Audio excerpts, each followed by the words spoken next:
ওই কটা তো লোক হয়েছিল, মশা মারতে কামান দাগার অবস্থা করেছিল সেদিন মমতার প্রশাসন।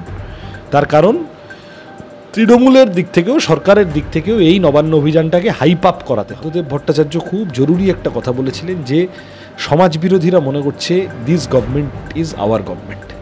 তৃণমূল শব্দ তো ধর্ষক, খুনি, গুন্ডা, চোর, ডাকাত, চিটিংবাজ এদেরকে পুলিশকে দিয়ে কার্যত প্রোটেক্ট করানো হলো 12 বছর 13 বছর ধরে। আচ্ছা, তারপরে পুলিশ গিয়ে কেন টাকা পয়সা দিয়ে সেটেল করতে চাইলো মা বাবার কাছে? কেন মা বাবাকে আলাদা জায়গায় বসিয়ে রেখে 15 ঘন্টা এফআইআর দেরি করে সাত তাড়াতাড়ি তৃণমূলের বিধায়ক সে ওখানে শবদেহ পুড়িয়ে দেওয়ার চেষ্টা করলো? সভা থেকে মুখ্যমন্ত্রী বলছেন যে এরা তদন্ত চায় না বা এরা বিচার চায় না, এরা কেসটাকে জলে ফেলে দিল।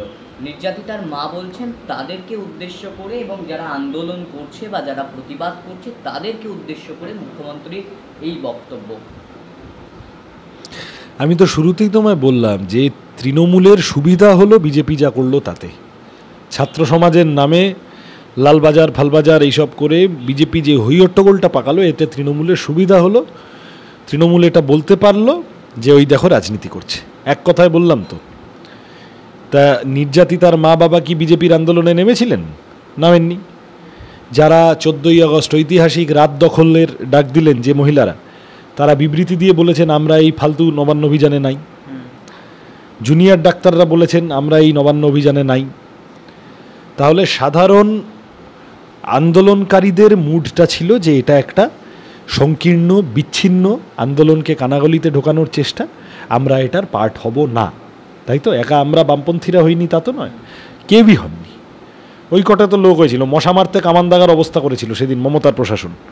তার কারণ তৃণমূলের দিক থেকেও সরকারের দিক থেকেও এই নবান্ন অভিযানটাকে হাইপ আপ করাতে হবে।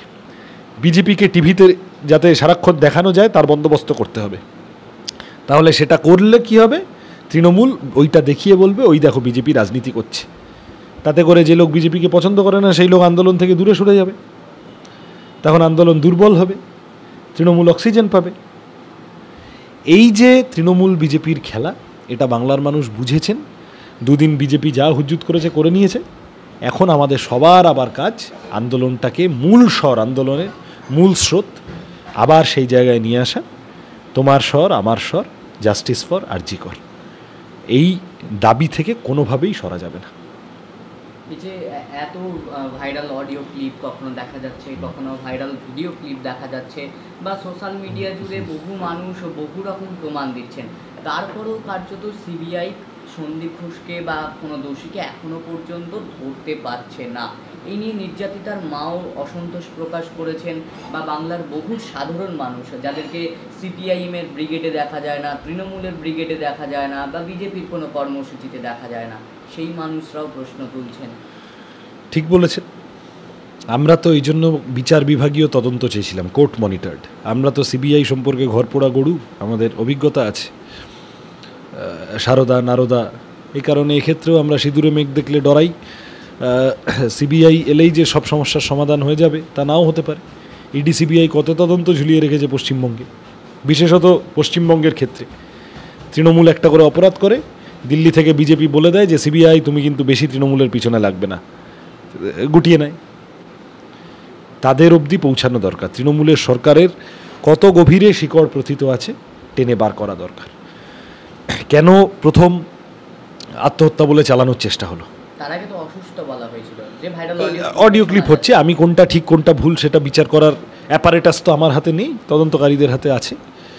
প্রথমে অসুস্থ যদি বলা হয়েও থাকে কেন বলা হলো, তারপরে কেন আত্মহত্যা বলা হলো? আচ্ছা, তারপরে পুলিশ গিয়ে কেন টাকা পয়সা দিয়ে সেটেল করতে চাইলো মা বাবার কাছে? কেন মা বাবাকে আলাদা জায়গায় বসিয়ে রেখে 15 ঘন্টা এফআইআর দেরি করে সাত তাড়াতাড়ি তৃণমূলের বিধায়ক সে ওখানে শবদেহ পুড়িয়ে দেওয়ার চেষ্টা করলো? কেন রেনোভেশন হবে বলে হঠাৎ ভাঙা শুরু হলো ওই ঘর? এসএফআই ডিওয়াইএফআই কর্মীরা গিয়ে আটকালো প্রমাণ লোপাট করার চেষ্টা হচ্ছে বলে। তারপরে কেন 14ই আগস্ট রাতে ওই ভাঙচুরটা হলো? কি প্রমাণ লোপাটের এত উদগ্র বাসনা কেন? কেন অত লোক ক্রাইম সিনে গিজগিজ করছিল, সিল করা হয়নি কেন? পায়ে পায়ে প্রমাণ লোপাট হয়ে যেতে পারে। এই সঞ্জয়কে কেন বলির পাঠা করা হচ্ছে? এই একটা লোক এইভাবে শুধু করেছে, আর বাকি এর পিছনে কারা, কেন, কি বলতে হবে। মুখ্যমন্ত্রীও বলতে শুরু করলো ফাঁসি দাও, সঞ্জয়ও বলতে শুরু করলো আমাকে ফাঁসি দিয়ে দাও, ভাইপো বলতে শুরু করলো এনকাউন্টার করে দাও। এত সহজ তো না, ভিতরে গল্প আছে। এই সন্দীপ ঘোষকে বারবার সরকারি চাকরি দিচ্ছে কেন? এই কী গোপন কথা জানে সরকারের, যে কে শাস্তি দিতে পারছে না? একটা লোক সারা জীবনে যত চাকরি পায় না, সন্দীপ ঘোষ 1 সপ্তাহে পেয়ে গেছে। তাহলে এই সমস্ত কথা পরিষ্কার বলতে গেলে যেটা, যে অনেকগুলো প্রশ্ন আছে যেই প্রশ্নের জবাব পাওয়া যাচ্ছে না। পশ্চিমবঙ্গ, কলকাতা পুলিশ এবং তৃণমূল সরকার, স্বাস্থ্য আধিকারিকরা একযোগে জড়িত। যা অপরাধী আছে বেরোক। দেখো, যারা এই ঘৃণ্য ধর্ষণ ও খুন ঘটনা করেছে তারা এটা জানতো যে কালকে সকাল হবে, এরকম একটি ঘটনা সম্পর্কে হইচই হবে হাসপাতালের ভিতরে। তারা জানতো যে এটা একটা ইস্যু হবে, তথাপি তারা এইটা করেছিল কারণ তারা এই সাহস, এই আশ্বাস কোথাও না কোথাও পেয়েছিল যে যাই করি না কেন কেউ না কেউ বাঁচিয়ে দেবে। খালি কারা ইমিডিয়েটলি ধর্ষণ খুন করলো তারা নয়, কারা বাঁচিয়ে দেওয়ার সাহস জোগালো তাদেরকেও আটকাতে হবে। আমাদের শেষ দুটি প্রশ্ন। অভিষেক বন্দ্যোপাধ্যায় বলছেন যে ধর্ষণ বিরোধী আইন তিনি আনবেন, এবং তিনি আরও বলছেন যে কলকাতা পুলিশের যখন সন্দীপ ঘোষকে মানে আরজিকর নিয়ে মানে তদন্ত চলছিল, তখন সন্দীপ ঘোষকে একবারও জেরাও করলো না কলকাতা পুলিশ। তিনি নিজে মঞ্চে দাঁড়িয়ে কলকাতা পুলিশের ব্যর্থতার কথা বলছেন। কোথাও গিয়ে কি একটা চিত্রনাট্য লুকিয়েছে এর পিছনে?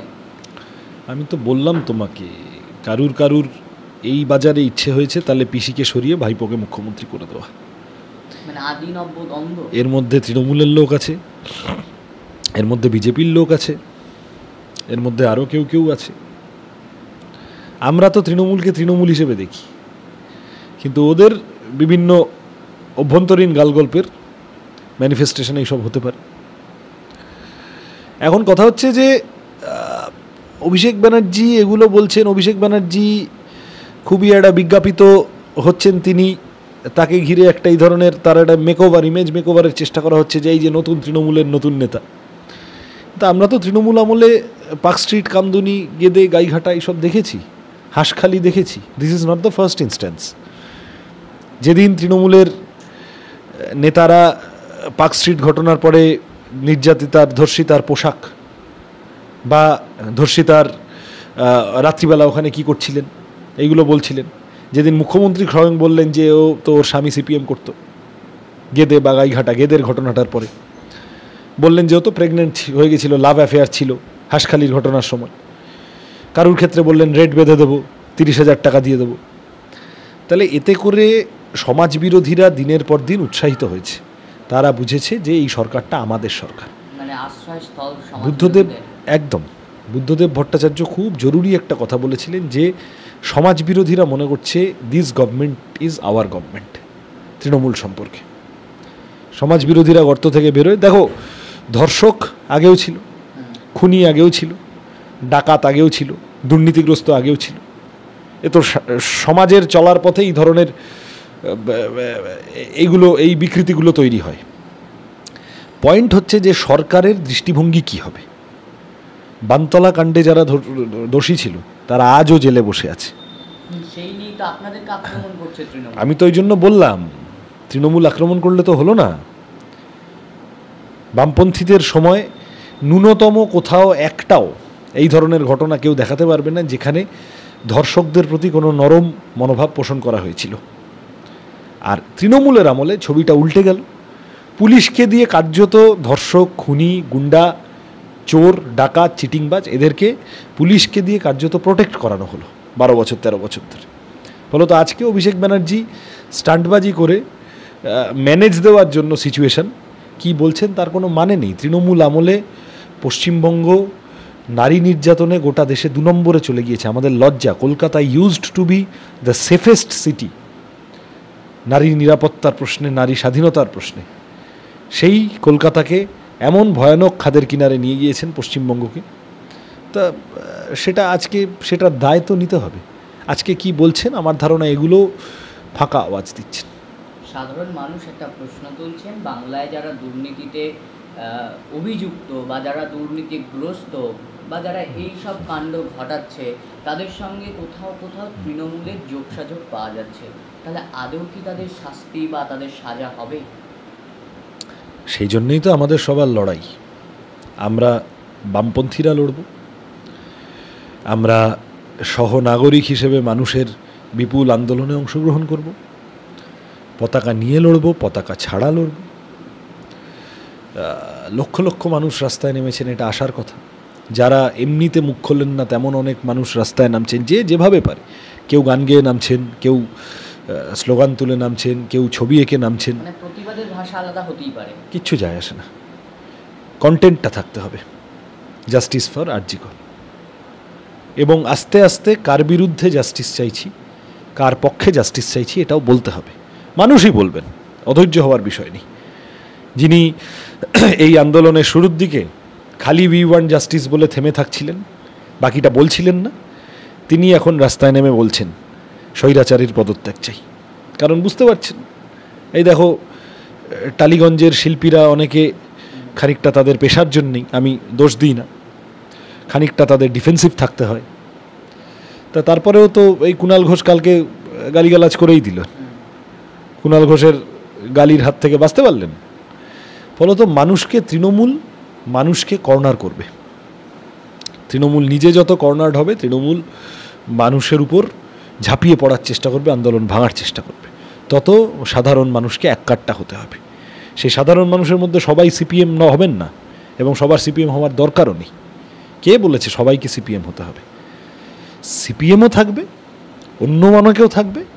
সাধারণ মানুষের বিপুল আন্দোলন, স্বৈরাচারের পদত্যাগ, এবং তার থেকেও বড় কথা আরজি করের এই ঘটনার জাস্টিস এগিয়ে যাবে। দুর্নীতিগ্রস্ত চোর, ধর্ষক, গুন্ডা, এদের শাস্তি চাই, এমন শাস্তি চাই ভবিষ্যতে আর যেন কেউ কোনোদিন এই ঘটনা ঘটানোর সাহস না পায়।